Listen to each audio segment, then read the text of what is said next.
Glória a Deus. A paz do Senhor, irmãos. Estamos aqui mais um dia para louvar e glorificar o nome do Senhor. Nessa noite de domingo, estamos aqui reunidos no templo, poucas pessoas reunidas aqui, colaborando para que a palavra de Deus se achegue ao seu lar, a palavra de Deus se achegue a você, e todos quantos ouvirem e participarem conosco através das nossas redes sociais. Lembrando que os nossos vídeos têm sido postados todos os domingos no nosso canal do YouTube, Igreja Brasil para Cristo, Belo Horizonte. Amém. Peço você que divulgue o canal, que você divulgue para que as pessoas possam ouvir a palavra de Deus, possam ter acesso ao conteúdo do que é ministrado aqui durante os dias. Abra sua Bíblia comigo no livro de Salmos, capítulo 138. Livro de Salmos, capítulo 138. Amém?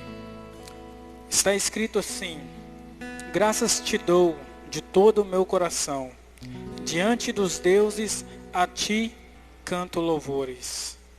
Inclino-me para o teu santo templo, e louvo o teu nome pela tua benignidade e pela tua fidelidade, pois engrandecestes acima de tudo o teu nome e a tua palavra. Amém? Vamos parar por aqui.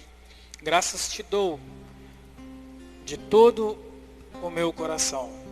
Que essa noite possamos nos colocar diante de Deus em ações de graça, agradecendo, engrandecendo a Ele por tudo, não tudo que Ele tem feito, nem tudo o que Ele vai fazer, mas por tudo que Ele é, na pessoa de Jesus Cristo, um Deus adorado, um Deus glorificado, um Deus santo, supremo, um Deus sublime, um Deus maravilhoso, um Deus majestoso, um Deus que nos amou, um Deus que entregou o seu próprio Filho por nós, para que hoje nós tivéssemos a liberdade de poder estar adorando e glorificando o nome do Senhor em meio a toda essa tempestade que tem se colocado no nosso meio.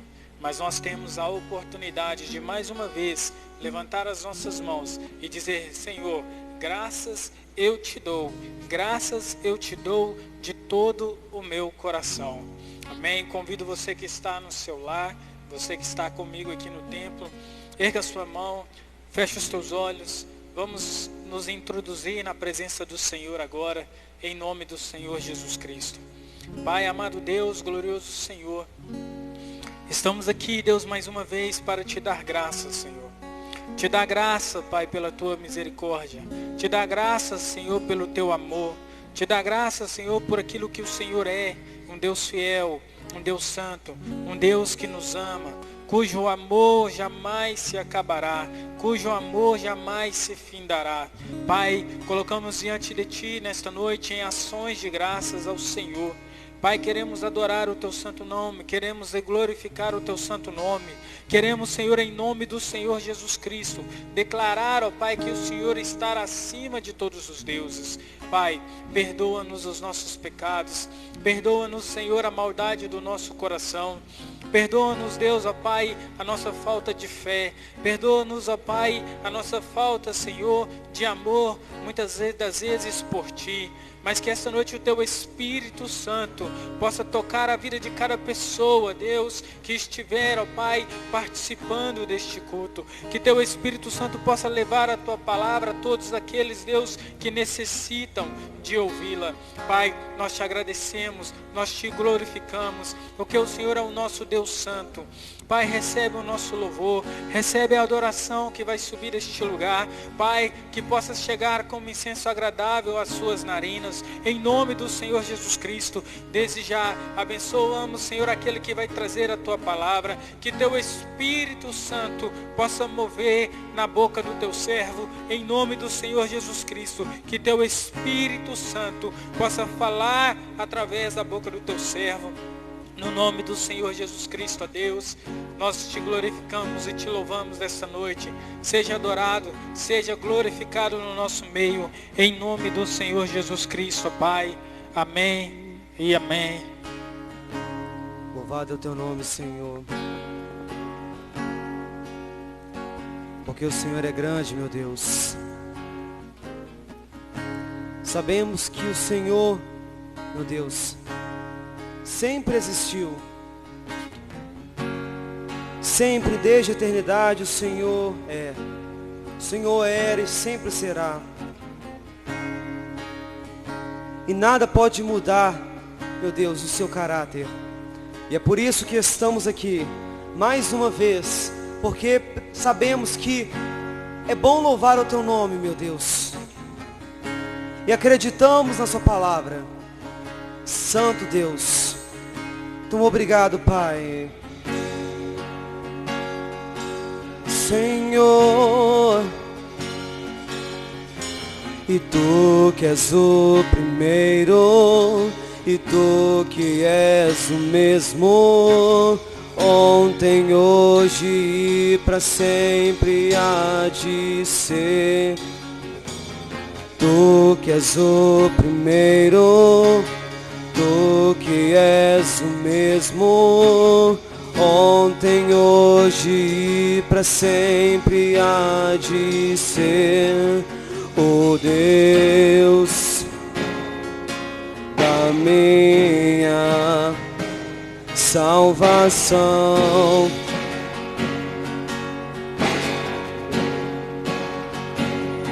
e meu rei, meu dono, minha canção.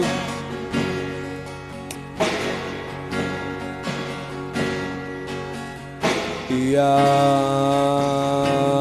me aproximar do trono da graça,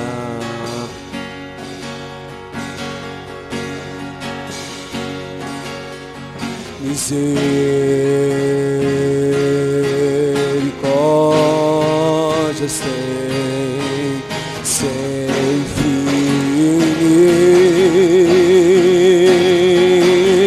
E amém ao que se assenta no trono. Amém, seu reino nunca terá fim. Amém, sua bondade é para sempre. Digno é o Senhor. Tu que és,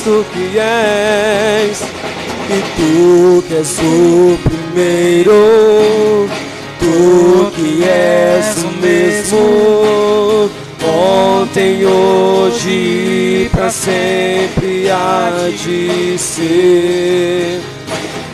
Tu que és o primeiro, tu que és o mesmo, ontem, hoje e para sempre há de ser. O Deus que dá minha salvação,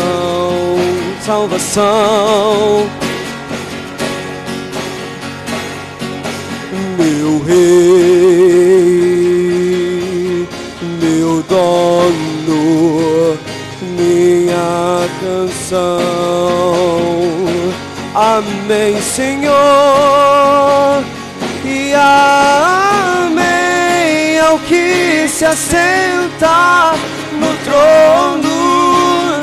Amém, seu reino nunca terá fim.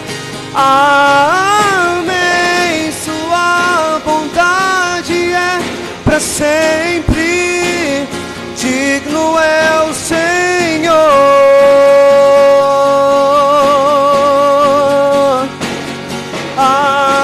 Amém ao que se senta no trono. Amém, seu reino nunca terá fim. Amém, sua bondade é para sempre. Digno é o Senhor.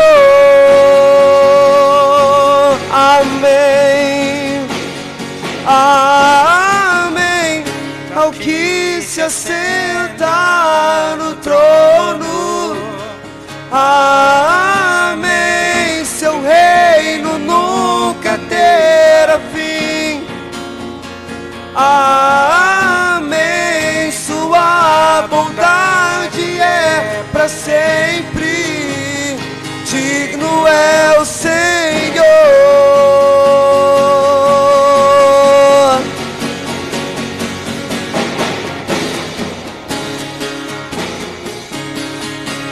Tu és Senhor, sempre será o primeiro de todos. Sempre será Senhor. Amém.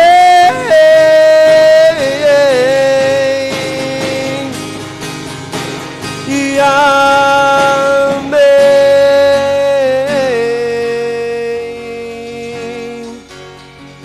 Sempre, Senhor. Ao que se assenta no trono, amém. Seu reino nunca terá fim. Amém. Sua bondade é para sempre. Digno é o Senhor.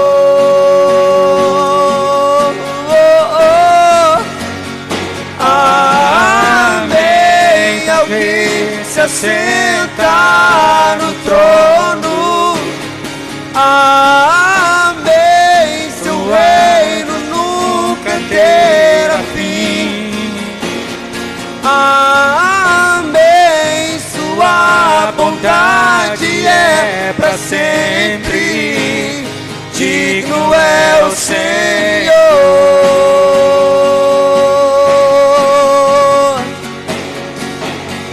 Sempre Deus, sempre Senhor. E é por isso que nós adoramos, porque o Senhor é grande, meu Deus. Engrandecemos a Ti, Senhor, porque o Senhor é bom, Pai. Louvado é Teu nome.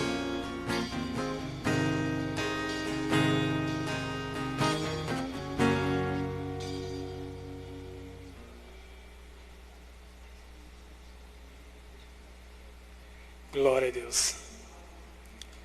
O nosso Deus é bom e a misericórdia dele dura para todos sempre. A palavra de Deus fala que o choro pode durar uma noite, mas a alegria, ela virá pela manhã. E é nessa fé que nós estamos, essa fé que nós temos, de que o nosso Deus é santo, que o nosso Deus é justo, Ele é fiel. Aleluia, Senhor.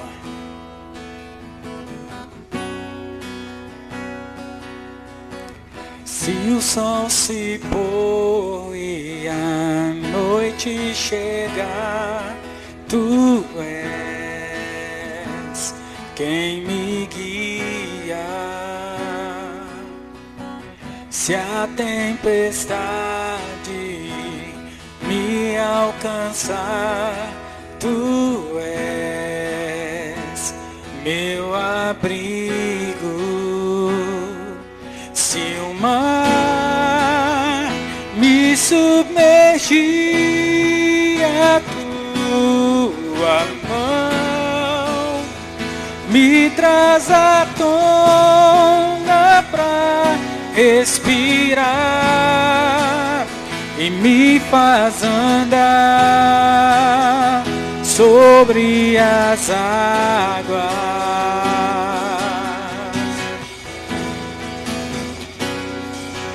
Tu és o Deus da minha salvação. És o meu dono, minha paixão, a minha canção e o meu louvor.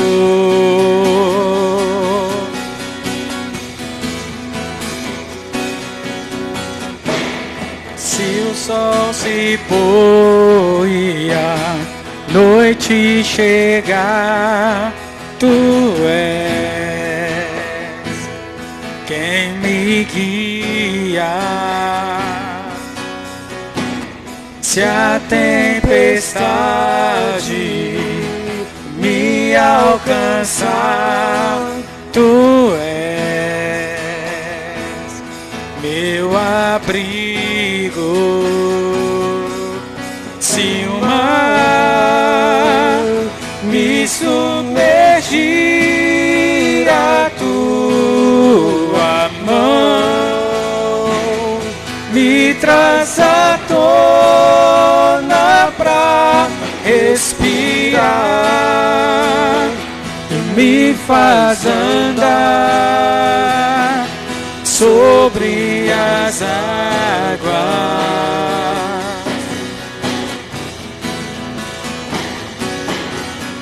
Tu és o Deus da minha salvação, és o meu dono, minha paixão, a minha canção e o meu louvor.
Respirar e me faz andar sobre as águas.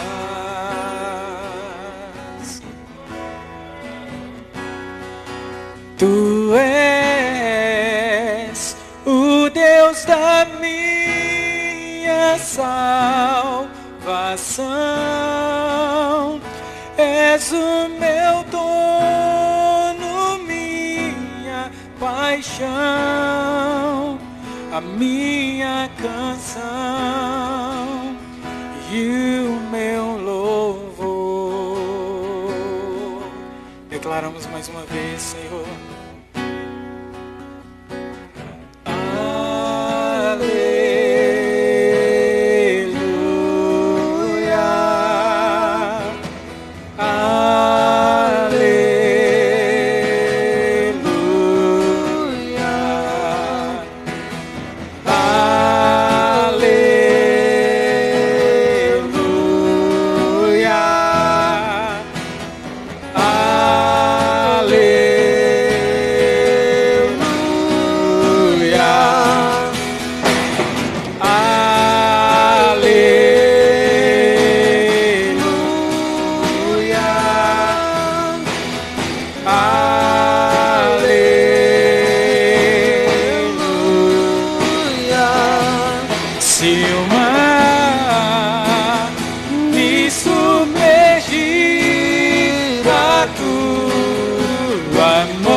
Respirar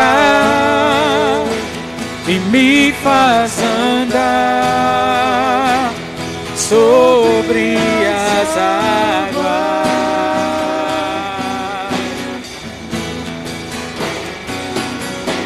Tu és o Deus da minha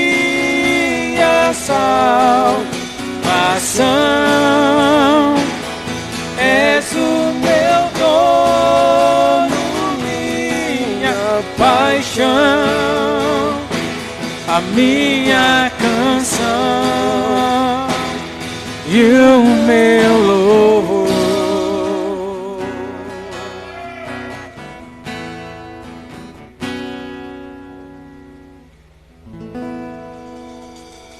Louvado é o teu nome, Senhor. Declaramos que o Senhor é bom nas nossas vidas, Senhor. Declaramos que o Senhor é bom e apenas a tua bondade é que nos basta, meu Deus.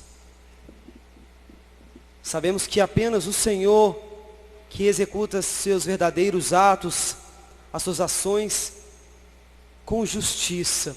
E é por isso que nós te adoramos, meu Deus.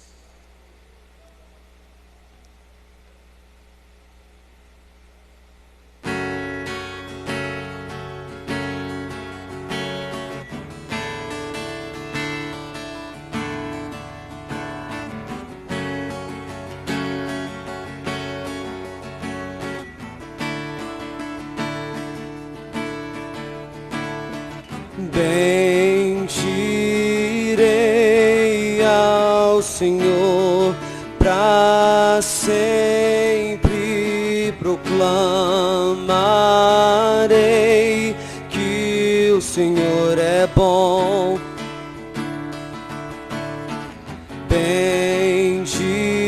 Bendirei ao Senhor para sempre, proclamarei que o Senhor é bom. O Senhor reina, reinará com majestade. O Senhor reina em justiça e em verdade. O Senhor reina, reinará com majestade. O Senhor reina em justiça e em verdade. O Senhor é bom. O Senhor é bom. Sua misericórdia dura para sempre. O Senhor é bom. O Senhor é bom. Sua misericórdia dura para sempre. E bendirei ao Senhor para sempre, proclamarei que o Senhor é bom. E bendirei ao Senhor para sempre, proclamarei que o Senhor é bom. Ele reina, o Senhor reina, reinará com majestade. O Senhor reina em justiça e em verdade. Ele reina e o Senhor reina, reinará com majestade. E o Senhor reina em justiça e em verdade. O Senhor é bom. O Senhor é bom. Sua misericórdia dura para sempre. O Senhor é bom, Ele é. O Senhor é bom. Sua misericórdia dura para sempre. O Senhor é bom, o Senhor é bom, o Senhor é bom. Tua misericórdia dura para sempre. Sua misericórdia, sua misericórdia dura para sempre. Sua misericórdia, sua misericórdia dura para sempre.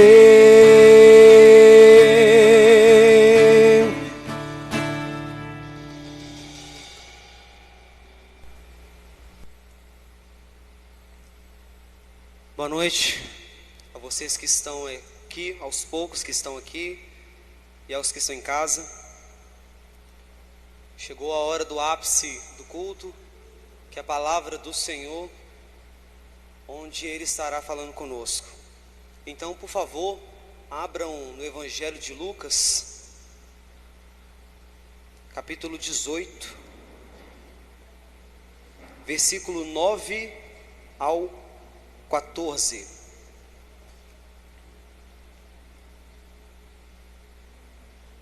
Evangelho de Lucas, capítulo 14, do 9 ao 14. Do médico amado que escreveu a mensagem de Cristo.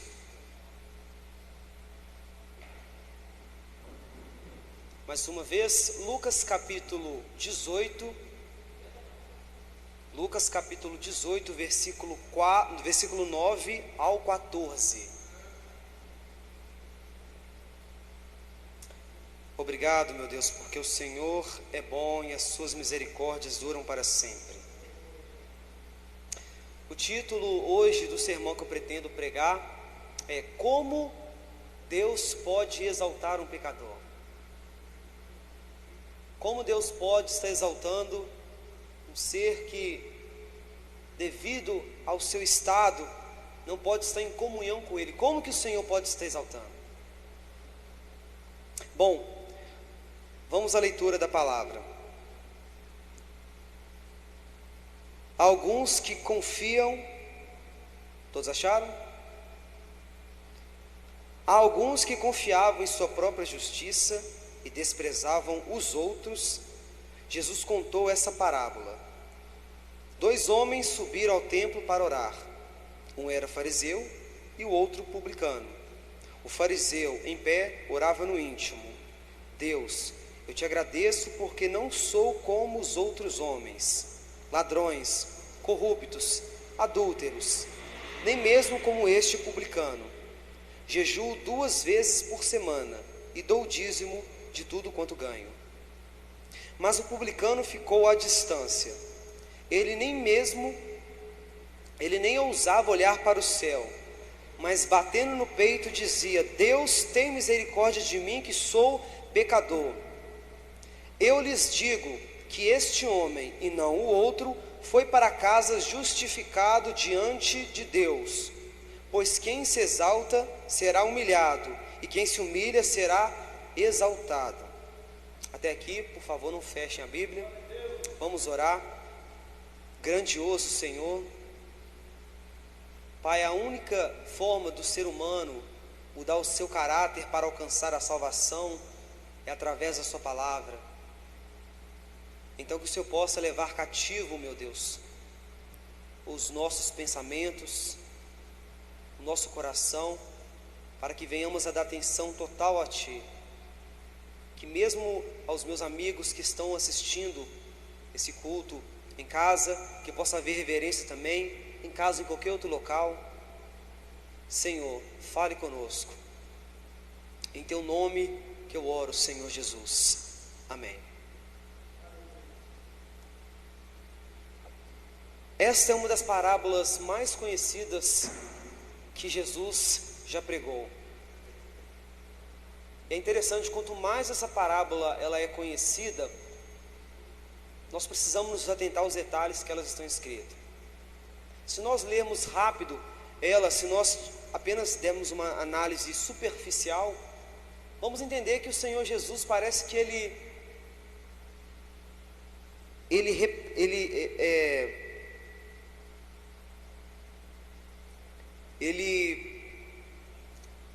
condena a oração do fariseu por ser uma oração arrogante, e ele elogia a oração do publicano por ser com humildade.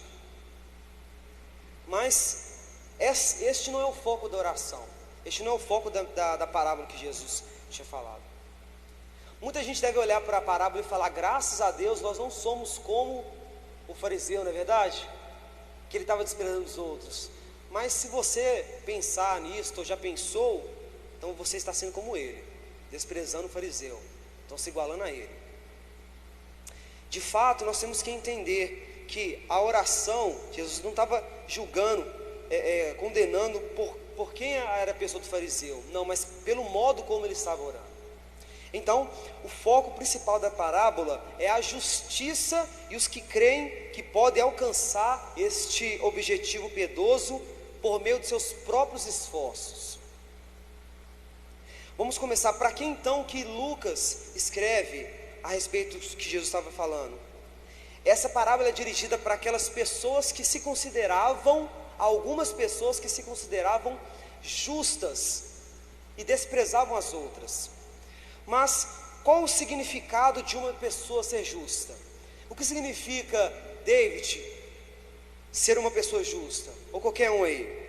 Bom, no mundo grego helenístico, a palavra vikeios era um termo geral que significava dois assuntos: uma pessoa civilizada ou alguém que observava os costumes e as normas jurídicas.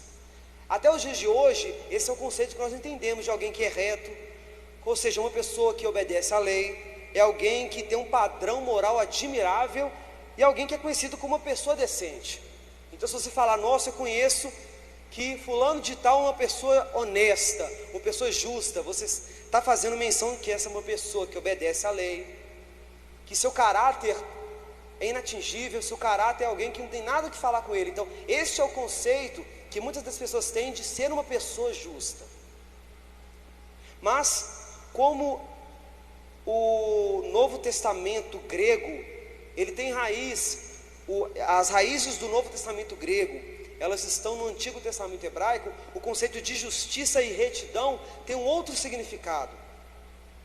Para o estudioso alemão do Antigo Testamento, Gerhard Bonhar, uma pessoa justa e reta era alguém que tinha um padrão não apenas para a relação do homem com Deus, mas também para com seus semelhantes, e é ainda o padrão para uma relação do homem com os animais e para com o seu meio ambiente. Portanto, o justo não é aquele que obedece a um determinado código de ética, mas sim alguém que mantém uma relação com Deus e com seu próximo também.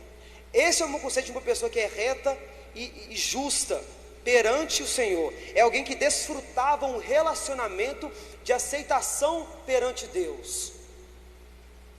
Então, Lucas vai falar que Jesus estava dirigindo essa parábola a algumas pessoas que confiavam nos seus próprios esforços para pensar que elas fossem justas. Então, partindo dessa parte introdutória do texto, vamos prosseguir. Versículo 10: 2 homens subiram ao templo para orar. Um era fariseu e o outro era publicano. Note, o texto vai falar que 2 homens subiram para orar, ou seja, eles subiram simultaneamente. Provavelmente, então, o texto está dizendo que eles foram para um culto público. Mas qual era esse tipo de culto? Era o culto onde o Senhor, era o culto onde Deus... Vamos lá, gente, de novo. 2 homens subiram para orar. Na fala semita, nós entendemos que orar é quando eu falo assim: é minha devoção diária, eu vou orar, é minha adoração direta com o Senhor. E cultuar é quando a igreja se reúne, e é quando todo mundo presta uma adoração conjunta. Mas na fala grega, na fala semita, quer seja aramaico, hebraico ou árabe, orar significa ambos os casos, significa cultuar. Eu tenho um amigo que chama Rodrigo, o Rodrigo fala assim: Rodrigo, eu vou à igreja orar, nós somos árabes. Então meu amigo Rodrigo vai entender que eu estou indo à igreja para cultuar. Então, prosseguindo, ambos estavam indo para o culto público. Com isso, qual era o tipo de culto que eles estavam indo? a única ocorrência que a Bíblia fala de culto diário seria as ofertas de expiação, que ocorria todos os dias, onde era sacrificado um cordeiro na parte da manhã, no raiar do dia, ou um cordeiro, e também um cordeiro na parte da tarde, às 3 horas da tarde. Essa referência vocês podem ver em Números capítulo 28, versículo 1 a 8. Ambas as cerimônias, elas ocorriam fora do templo, próximo ao altar, onde era morto o cordeiro, para fazer expiação, ou seja, para fazer perdão, fazer uma propiciação pelos pecados de Israel, para que as pessoas também pudessem adorar o Senhor. Então foi para esse tipo de culto que tanto o publicano quanto o fariseu, eles foram ao templo. Olha como a oração do fariseu, quando ele chegou ao local.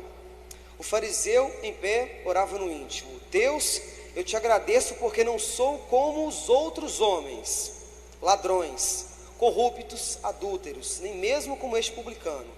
Jejuo 2 vezes por semana e dou dízimo de tudo quanto ganho.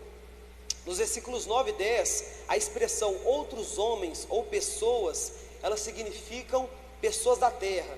Era um termo pejorativo que os fariseus e outros líderes religiosos utilizavam para se referir às pessoas que não conheciam a lei, que não observavam a lei como os fariseus. Então eles julgavam essas pessoas, o povo da terra, como os outros. Era um termo pejorativo que eles falavam. Mas será que o fariseu estava fazendo uma oração? Segundo o costume, segundo a religiosidade do judaísmo do primeiro século, a oração dos fariseus, a oração das pessoas, podia ser de 3 formas. Primeiramente, confissão de pecados. Segundo, graças por dádivas recebidas. E terceiro, petições para si e para os outros.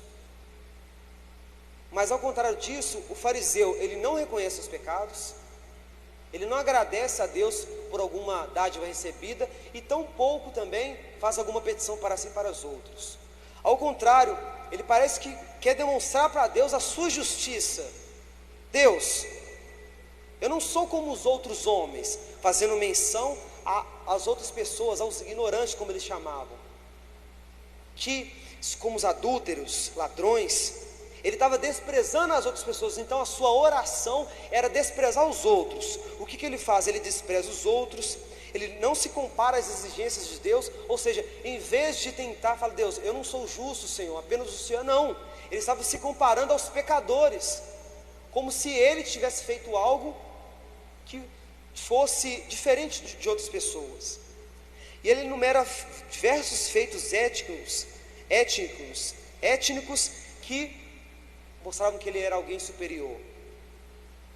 Então o fariseu, ele não demonstra oração, ele demonstra desprezo, fazendo tudo aquilo ao contrário que até o próprio judaísmo também não recomendava. Mas e o publicano? Olha o que a palavra vai dizer: mas o publicano ficou o que? À distância. Ele nem ousava olhar para o céu, mas batendo no peito dizia: Deus, tenha misericórdia de mim, que sou pecador. Mas o publicano ficou à distância. Ele se sentiu cerimonialmente impuro ao ponto de se afastar das outras pessoas. Ele ficou à distância, não se juntou aos demais adoradores, porque cerimonialmente ele estava impuro. E é interessante que, olha como que era o modo de oração permitida no templo. Ele poderia abaixar os olhos, com os olhos para baixo, cruzar os braços em direção ao peito, sobre o peito, como um servo diante do seu Senhor. Mas olha o que o texto vai falar: mas batendo no peito. Essa expressão batendo no peito, no Oriente Médio, os homens não batem no peito, e sim as mulheres. A Bíblia demonstra apenas um único evento que provavelmente tanto homens como as mulheres bateram no peito. Foi ao pé da cruz, quando no final da crucificação de Cristo, as multidões estavam tão angustiadas, tão perturbadas quando Jesus foi morto, que elas começaram a bater no peito no final do dia após a crucificação de Cristo. Então note, esse publicano estava tão desesperado e tão perturbado com o seu pecado, que ele começou então a bater no peito, falando: Senhor, tenha misericórdia de mim. E note, o publicano vai dizer isso: tenha misericórdia de mim. Só que o texto ele não utiliza a palavra grega para misericórdia, que é eleo, mas o versículo traz a palavra hilaskomai. É um termo grego que significa fazer expiação. De novo, não utiliza a palavra grega eleo para misericórdia, mas sim utiliza a palavra grega hilaskomai, que significa fazer expiação. Então esse texto pode ser tão bem traduzido como: Senhor, faça uma expiação por mim, ou ó Deus, faça uma expiação por mim, porque sou pecador. Porque a palavra, ela tem mais, o significado de uma palavra, ela tem um sentido mais forte do que o outro. Ele sabia que, cônscio do seu pecado, o próprio publicano começa a gritar: Deus, faça expiação por mim. Eu sei que o sacrifício do cordeiro estava sendo feito, mas eu sou tão pecador que eu preciso que o Senhor faça misericórdia por mim. Apenas o Senhor pode fazer misericórdia. E olha só o que o Senhor Jesus vai dizer: eu lhes digo que este homem, e não outro, foi para casa justificado diante de Deus. Estou finalizando. Eu lhes digo. Note que essa é uma expressão que demonstra a autoridade de Jesus. Quando ele estava ensinando as pessoas, lembre dos versículos que ele estava dizendo: está escrito, não adulterarás. Eu, porém, lhes digo, quem olhar para uma mulher e com desejo maligno no seu coração, já adulterou com ela. Está escrito, não matarás.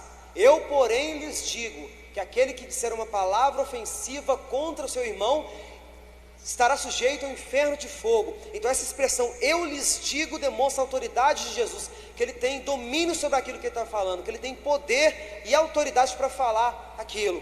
Que este homem, quem? O publicano, foi para casa justificado diante de Deus e não outro.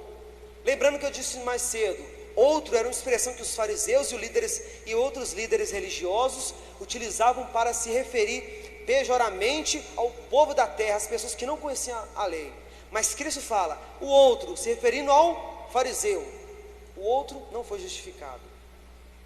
Porque o fariseu começou a orar com arrogância, ao passo que o publicano estava clamando pela misericórdia de Deus.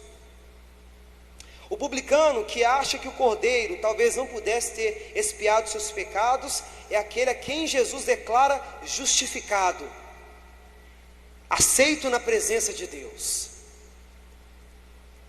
E Jesus confirma que o sacrifício da expiação é o centro da sua teologia. Jesus aqui está demonstrando o papel, a obra cristocêntrica dele, que é a expiação, que Deus faz a expiação por um pecador, que Deus pode perdoar, que Deus pode cancelar, anular os pecados através disso. E ele termina falando, pois quem se exalta será humilhado, e quem se humilha será exaltado. Essa mensagem aparece nos versículos, em Mateus 18:4, 23:12, em Lucas 14, versículo 11, em 1 Pedro 5:6. É interessante que esse significado não diz respeito à humilhação ou o orgulho na sociedade humana, mas sim perante Deus, que recebe os humildes e os mansos, ao passo que rejeita os arrogantes. Ou seja, Deus, Ele recebe todos aqueles que se humilham, que confessam o seu pecado, que reconhece a sua situação pecaminosa, que sabe que é apenas Deus que pode fazer expiação por eles, independente, por mais que eles se esforcem por tentar fazer obras que possam se justificar, nada disso vai adiantar, apenas Deus que pode justificar o homem. E Cristo confirma através dessa parábola do publicano e do fariseu. Então como que Deus pode exaltar o pecador? Como eu disse no início, como que Deus pode exaltar o pecador? Sendo que se nada que nós fizermos aqui nessa terra pode ser considerado como justiça, Paulo vai declarar que ninguém, absolutamente ninguém, pode ser justificado por observar a lei. Quem consegue? Ninguém. Eis a resposta: Deus exalta o pecador em sua presença por meio do sacrifício da expiação. Ou seja, o pecador ele é exaltado na presença de Deus ao ser considerado justo. Esta exaltação de Deus na vida do pecador é você sendo uma pessoa que não merece a graça de Deus, a dádiva divina, mas Deus concede essa benevolência a você. Essa que é a exaltação de Deus na vida do pecador. Como que então que nós podemos adquirir essa dádiva? É através da fé. Nós só podemos adquirir a graça da justificação, o dom da justificação de Deus é através da fé. Veja o que está escrito: Abraão ele creu em Deus, e isso lhe foi creditado como justiça. Ou seja, o ato dele crer em Deus, isso lhe foi creditado ou lhe foi imputado como justiça. Isso está escrito nos versículos em Gênesis 15:6, Romanos 4:3, e o apóstolo Tiago ainda completa: e ele foi chamado de quê? Amigo de Deus, em Tiago 2:23. Então, não devemos confiar na nossa própria justiça, mas na justiça de Deus. O fariseu aqui, ele não foi humilhado porque ele era o fariseu apenas, e o outro publicano foi exaltado porque ele era um simples publicano. Não. Ele reconheceu, o publicano reconheceu que necessitava da expiação de Deus para poder ser justificado. Ele ansiava pela justificação, por essa dádiva que só poderia vir de Deus, enquanto que o fariseu achava que já tinha conquistado. Então essa é a exaltação de Deus na vida de um pecador, é você ser considerado justo por Ele. Independente se você guarda ou não a lei, isso não faz a diferença se você é justo ou não, mas sim o ato de crer em Deus, de confiar na justiça de Deus e se manter leal a Ele. Portanto, justo ou reto é aquele que mantém um relacionamento com Deus e com os seus semelhantes, com o próximo, com os animais e com a natureza, com a obra de Deus. Então nós devemos lembrar que se nós quisermos essa graça de Deus, nós só precisamos ter fé. Fé em quem? Nele. Assim como ele ficou desesperado para buscar essa graça, ele a conseguiu, porque ele confiava em Deus. Assim como Abraão, Moisés e todos os profetas que esperavam em Deus e não na sua própria justiça, eles foram justificados após o sacrifício, aí a ressurreição de Cristo. Assim também você que está assistindo em casa pode também receber. A fé em Deus, em Cristo Jesus, você será justificado. Então, esta é a mensagem dessa noite. A fé em Deus para receber a justificação. Quem é o justo na presença de Deus? Quem pode desfrutar esta dádiva? Aqueles que têm fé e acreditam no sacrifício da expiação de Cristo. Amém? Graças a Deus, essa é a mensagem dessa noite.